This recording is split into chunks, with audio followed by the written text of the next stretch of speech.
சேனலை சப்ஸ்கிரைப் செய்யாதவங்க சேனலை சப்ஸ்கிரைப் செஞ்சுக்கிட்டு செய்திகளை தெரிந்து கொள்ளும்படி அன்புடன் கேட்டுக்கொள்கிறேன்.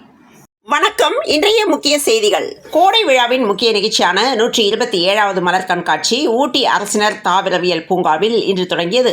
கண்காட்சியை முதலமைச்சர் மு.க.ஸ்டாலின் தொடங்கி வைத்தார். பின்னர் அவர் அங்கு பல வண்ண மலர்களை கொண்டு வடிவமைக்கப்பட்டிருந்த பொன்னியின் செல்வன், அரண்மனை, கரிகாலன், கல்லணை உள்ளிட்டவற்றை பார்வையிட்டார். இதனைத் தொடர்ந்து உதகையின் குளுமையை அம்மக்களின் இனிமை மிஞ்சியது என்று மு.க.ஸ்டாலின் நிகழ்ச்சியுடன் தெரிவித்துள்ளார். கடலூரில் பாய்லர் வெடித்து விபத்துக்குள்ளானதில் ஊருக்குள் புகுந்த 6 லட்சம் கன அடி தண்ணீரை கண்டு பொதுமக்கள் அதிர்ச்சி அடைந்தனர். பயணிகளின் வசதியை மேம்படுத்தும் நோக்கில் தெற்கு ரயில்வே நிர்வாகம் முக்கிய விரைவு மற்றும் பயணிகள் ரயில்களில் கூடுதல் பெட்டிகள் இணைக்கும் நடவடிக்கையை எடுத்து வருகிறது. இதன் ஒரு பகுதியாக மே 17 முதல் 18 வரை பல முக்கிய ரயில்களில் கூடுதல் பெட்டிகள் இணைக்கப்படும் என அறிவிக்கப்பட்டு உள்ளது. திருப்பத்தூர் மாவட்டம் வாணியம்பாடி அடுத்த கிரிசமுத்திரம் பகுதி பெங்களூர் சென்னை தேசிய நெடுஞ்சாலையில் ஓட்டுநர் பயிற்சியில் ஈடுபட்டிருந்த கார் வேகமாக சென்று திரும்பிய போது பின்னால் சிமெண்ட் லோடு ஏற்றி வந்த கார் மோதி விபத்து ஏற்பட்டது. இந்த விபத்தில் காரில் ஓட்டுநர் பயிற்சியில் ஈடுபட்டிருந்த 5 பெண்கள் படுகாயங்களுடன் வாணியம்பாடி அரசு மருத்துவமனையில் சிகிச்சைக்காக அனுமதிக்கப்பட்டுள்ளனர். இந்த வாணியம்பாடி நீலக்கொல்லி பகுதியைச் சேர்ந்த நாஃபியா ஷபாகத் வயது 38 என்பவர் சிகிச்சை பலனின்றி உயிரிழந்தார். விபத்து தொடர்பாக காவல்துறையினர் வழக்குப்பதிவு செய்து விசாரணை மேற்கொண்டு வருகின்றனர். நெடுஞ்சாலைத்துறை சார்பில் விழுப்புரம் சென்னை சாலை அண்ணாமலை ஹோட்டல் முதல் ஜானகிபுரம் வரை ஆக்கிரமிப்புகளை அகற்றும் பணி நடைபெற்று வருகிறது. நெடுஞ்சாலைத்துறையின் இந்த அதிரடி நடவடிக்கையால் வாகன ஓட்டிகளும் போக்குவரத்தில் நெரிசலில் அன்றாடம் சிக்கி தவிக்கும் பொதுமக்களும் நிம்மதி பெருமூச்சு விடுகின்றனர். மதுரையில் இன்று கொட்டி தீர்த்த பலத்த மழையால் மதுரை விமான நிலையத்தில் மழைநீர் தேங்கியிருந்தது. விமான ஓடுபாதையில் மழைநீர் வடியாததால் விமானம் சேவை பாதிக்கப்பட்டதாக தெரிவிக்கப்பட்டது. இந்த நிலையில் ஹைதராபாத்திலிருந்து இன்று பகல் மதுரைக்கு புறப்பட்ட விமானம் வானில் சுமார் 1 மணி நேரம் வட்டமடித்தது. விமானம் பின்பு பத்திரமாக தரையிறக்கப்பட்டது. தூத்துக்குடியில் அரசு மருத்துவமனையில் மதுபோதையில் நோயாளிகளுக்கு சிகிச்சை அளித்த மருத்துவர் வெளியேற்றப்பட்டார். கடலூர் சிப்காட் பகுதியில் டேங்கர் வெடித்து விபத்துக்குள்ளானதில் தொழிற்சாலை மீது வழக்குப்பதிவு தொடரப்பட்டுள்ளது. சில குற்றவாளிகள் போலீசாரிடமிருந்து தப்பிக்க முயன்றபோது கீழே விழுந்து கால் உடைவதும், சில சமயங்களில் கைது செய்த பின்னர் சில குற்றவாளிகள் காவல் நிலையத்தில் உள்ள கழிப்பறையில் வழுக்கி விழுந்து கை உடைவதும் சில காலங்களாக நடைபெற்று வருகிறது. இந்நிலையில் குற்றம் சாட்டப்பட்டவர்கள் வழுக்கி விழும் நிலையில் காவல் நிலைய கழிவறைகள் மட்டும் உள்ளதா என்று ஐகோர்ட் கேள்வி எழுப்பியுள்ளது. இனிமேல் +2வில் எந்த பாடப்பிரிவை எடுத்து படித்திருந்தாலும் பாலிடெக்னிக் படிப்பில் நேரடி 2ஆம் ஆண்டு சேர்க்கைக்கு விண்ணப்பிக்கலாம் என்று தொழில்நுட்ப கல்வித்துறை தெரிவித்துள்ளது. புதுக்கோட்டை மாவட்டம் ஏம்பல் அருகே உள்ள குருங்கலூர் வேளாண் கிராமத்தைச் சேர்ந்தவர் சத்யராஜ். இவரது மகன் தேவர்ஷனின் 1வது பிறந்தநாள் விழா நேற்று மதியம் நடந்துள்ளது. இந்த விழாவில் கலந்து கொண்டவர்களுக்கு கேக்குடன் சேர்த்து சிக்கன், மட்டன், முட்டை உள்ளிட்ட அசைவ விருந்தும் அளிக்கப்பட்டுள்ளது. இந்நிலையில் அங்கு உணவு உட்கொண்ட 30க்கும் மேற்பட்டோர் உடல்நல பாதிப்பு ஏற்பட்டுள்ளது. இதனைத் தொடர்ந்து பிறந்தநாள் விழாவில் உணவு சாப்பிட்ட ஒருவர் உயிரிழந்துள்ள நிலையில் 54 பேருக்கு தீவிர சிகிச்சை அளிக்கப்பட்டு வருகிறது. காவல்துறையில் பெண்கள் பங்கேற்று 50 ஆண்டுகள் நிறைவடைந்ததை நினைவுகூரும் வகையில் காவல்துறையில் பெண்கள் 11வது தேசிய மாநாடு சென்னை வண்டலூர் ஊனமாஞ்சேரியில் உள்ள தமிழ்நாடு காவல் உயர் பயிற்சியகத்தில் நடைபெற்றது. தலை நிமிர்ந்து நிற்கும் தமிழ்நாடு என்று காவல்துறையில் பெண்கள் தேசிய மாநாட்டில் துணை முதலமைச்சர் பெருமிதம் தெரிவித்துள்ளார்.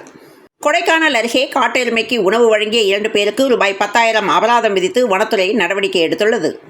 தமிழகத்தில் கோடை வெயில் வாட்டி வதைத்து வரும் நிலையில் சில இடங்களில் கனமழை பொழிந்து வருகிறது. இந்நிலையில் நெல்லை மாவட்டத்தில் பெய்த கோடை மழையால் மின்சாரம் துண்டிக்கப்பட்ட நிலையில் மின் மயானத்தில் சடலங்களை எரியூட்ட முடியாத சூழல் ஏற்பட்டதால் மக்கள் மிகவும் தவிப்புக்கு உள்ளாகினர்.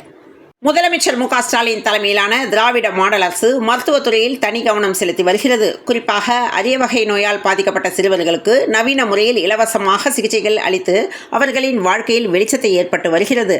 நடந்தாய் வாழி யஷ்வந்த் முதலமைச்சர் மு.க.ஸ்டாலின் நிகழ்ச்சி பதிவிட்டுள்ளார். தொழிற்சாலை டேங்க் வெடித்து 20 பேருக்கு கண்ணெரிச்சல், மயக்கம், 100 வீடுகள் சேதமடைந்துள்ள நிலையில் சிப்காட் தொழிற்சாலையில் டேங்கர் வெடித்ததால் பாதிக்கப்பட்ட பகுதிகளிலிருந்து ரசாயன கழிவு நீரை உடனடியாக அகற்ற நடவடிக்கை எடுக்க வேண்டும் என பாமக தலைவர் அன்புமணி ராமதாஸ் வலியுறுத்தியுள்ளார். கிருஷ்ணகிரியில் தோட்டத்து வீட்டில் இருந்தவர்களை தாக்கி நகை, பணம் கொள்ளையடிக்கப்பட்டுள்ளது. இதுகுறித்து போலீசார் தீவிர விசாரணை மேற்கொண்டுள்ளனர். அதிமுக தொண்டர்கள் உரிமை மீட்புக் குழுவின் நிர்வாகிகளுடன் முக்கிய ஆலோசனையில் ஈடுபட்டுவிட்டு பன்னீர்செல்வம் பத்திரிகையாளர்களை சந்தித்திருந்தார். அப்போது அமித்ஷா சென்னை வந்தபோது எங்களை அழைத்து பேசாதது வருத்தமே என மனம் திறந்து பேசியுள்ளார். விருதுநகர் மாவட்டம் திருச்சுழி அரசு கலைக்கல்லூரியில் ரூபாய் 5 கோடியில் விளையாட்டு மைதானம் அமைக்க ஒன்றிய அரசு அனுமதி அளித்துள்ளது. அரசு கல்லூரியில் தனியார் பங்களிப்பில் ரூபாய் 5 கோடியில் விளையாட்டு மைதானம் அமைக்க ஒன்றிய அரசு அனுமதி வழங்கியுள்ளது. புதுக்கோட்டை மாவட்டம் அரிமணம் ஒன்றியம் ஏம்பல் அருகில் பிறந்தநாள் விழாவில் சாப்பிட்ட ஒருவர் மரணமடைந்துள்ள நிலையில் 50 பேர் மருத்துவமனையில் அனுமதிக்கப்பட்டுள்ளனர். தருமபுரி மாவட்டத்தில் அமைந்துள்ள தமிழகத்தின் முக்கிய சுற்றுலா தலமான ஒகேனக்கலுக்கு பல்வேறு மாவட்டங்களிலிருந்து தினமும் ஏராளமான சுற்றுலா பயணிகள் வருகை தருகின்றனர். தற்போது கோடை வெயிலின் தாக்கம் அதிகரித்துள்ள நிலையில் ஒகேனக்கலுக்கு வரும் சுற்றுலா பயணிகளின் எண்ணிக்கை அதிகரித்துள்ளது. சென்னையை சேர்ந்த டெக்ஸ்டைல் நிறுவன உரிமையாளர் மகனை கும்பல் ஒன்று கட்டிப்போட்டு வீட்டிலிருந்து நகை 4 கிலோ வெள்ளி மற்றும் பணம் ஆகியவற்றை திருடி சென்றது பரபரப்பை ஏற்படுத்தி இருக்கிறது. இந்த சம்பவத்தில் மொபைல் ஆப் மூலம் அந்த இளைஞர் சிக்கலில் சிக்கியிருப்பது தெரியவந்துள்ளது. 108 வைணவ திவ்ய தேசங்களில் ஒன்றாக விளங்கும் காஞ்சிபுரம் வரதராஜர் கோவிலில் வடகலை மற்றும் தென்கலை ஆகிய இரு பிரிவுகளை சேர்ந்தவர்களிடையே வேத பாராயணம் மற்றும் ஸ்தோத்திர பாடல்கள் பாடுவதில் நீண்ட காலமாக பிரச்சனை நிலவி வருகிறது. இந்நிலையில் காஞ்சிபுரம் வரதராஜர் கோவில் பிரம்மோற்சவ விழாவில் வடகலை தென்கலை பிரிவினர் மீண்டும் மோதலில் ஈடுபட்டுள்ளனர். நிச்சயமாக பாஜகவுடன் கூட்டணி கிடையாது என்று தமிழக வெற்றி கழக தகவல் தொழில்நுட்ப அணியின் துணை பொதுச் செயலாளர் நிர்மல்குமார் தெரிவித்துள்ளார். ரூபாய் 5418 கோடியே 58 லட்சத்தில் 47,419 அடுக்குமாடி குடியிருப்புகள் திறக்கப்பட உள்ளதாக அமைச்சர் தாமோ அன்பரசன் தகவல் தெரிவித்துள்ளார். புதுக்கோட்டை அருகே பிறந்தநாள் விழாவில் அசைவ உணவு சாப்பிட்டவர் உயிரிழந்த சம்பவம் அப்பகுதியில் பெரும் சோகத்தை ஏற்படுத்தியுள்ளது. மத்திய மோடி அரசின் தொழிலாளர் விரோத விவசாய விரோத கொள்கைகளை கண்டித்தும் பொதுத்துறை நிறுவனங்களை அரசு சொத்துக்களை தனியார் மயமாக்கும் முயற்சியை கைவிடக் கோரியும் விவசாயிகளுக்கு அரசு கொடுத்த வாக்குறுதியை நிறைவேற்ற வலியுறுத்தியும் மே 20 அன்று நாடு தழுவிய வேலை நிறுத்தம் அனைத்து தொழிற்சங்கங்கள் சார்பில் தூத்துக்குடியில் பிரச்சார கூட்டம் நடைபெற உள்ளது. இந்திய யூனியன் முஸ்லீம் லீக் கட்சியின் தேசிய தலைவராக 3வது முறையாக தேர்ந்தெடுக்கப்பட்ட பேராசிரியர் காதர் மொஹிதீனுக்கு முதல்வர் ஸ்டாலின் வாழ்த்து தெரிவித்துள்ளார். திருவண்ணாமலை மாவட்டம் வந்தவாசி அருகே தழுத்தாழை கிராமத்தை சேர்ந்தவர் பிரதாப். இவருக்கும் விழுதுபட்டு கிராமத்தை சேர்ந்த திவ்யா வயது 19 என்ற பெண்ணுக்கும் திருமணம் நடந்துள்ளது. இதனைத் தொடர்ந்து திவ்யா 4 மாதம் கர்ப்பமாக இருந்துள்ளார். இதன் காரணமாக திவ்யா தனது பெற்றோர் வீட்டிலிருந்து வந்துள்ளார். இந்த நிலையில் நேற்று முன்தினம் வீட்டில் தூக்கிட்டு தற்கொலை செய்து கொண்டுள்ளார். இதுகுறித்து போலீசார் விசாரணை நடத்தி வருகின்ற நிலையில் கணவனும் மனைவி இருந்த மன உளைச்சலில் தூக்கிட்டு தற்கொலை செய்து கொண்டுள்ள சம்பவம் அப்பகுதியில் பெரும் சோகத்தை ஏற்படுத்தியுள்ளது. கணவனும் மனைவியும் அடுத்தடுத்து தற்கொலை செய்து கொண்டுள்ள சம்பவம் திருவண்ணாமலையில் சோகத்தை ஏற்படுத்தியுள்ளது. அரசியலமைப்பு சட்டத்தை சாரமிழக்க செய்யும் குடியரசுத் தலைவர் என்று ரா முத்தரசன் விமர்சனம் செய்துள்ளார். இங்கிலாந்துக்கு எதிரான டெஸ்ட் தொடரில் ஜூன் 6ஆம் தேதி இங்கிலாந்துக்கு இந்திய அணி புறப்படுவதாக தகவல்கள் தெரிவிக்கின்றன. பாகிஸ்தான் பதற்ற நிலை காரணமாக ஒத்திவைக்கப்பட்டிருந்த IPL தொடர் நாளை மறுநாள் முதல் தொடங்கவிருக்கிறது. இந்நிலையில் வரவிருக்கும் போட்டிகளில் ஆட முடியாத சூழலில் இருக்கும் வீரர்களுக்கு பதிலாக வேகமாக மாற்று வீரர்களை ஒப்பந்தம் செய்து வருகின்றன. இங்கிலாந்து தொடரில் பங்கேற்கும் இந்திய பெண்கள் அணி கேப்டனாக ஹர்மன்பிரீத் கவுர் தொடர்கிறார். இத்தாலி ஓபன் டென்னிஸில் காலிறுதியில் நம்பர் 2 வீரர் அதிர்ச்சி தோல்வியடைந்தார்.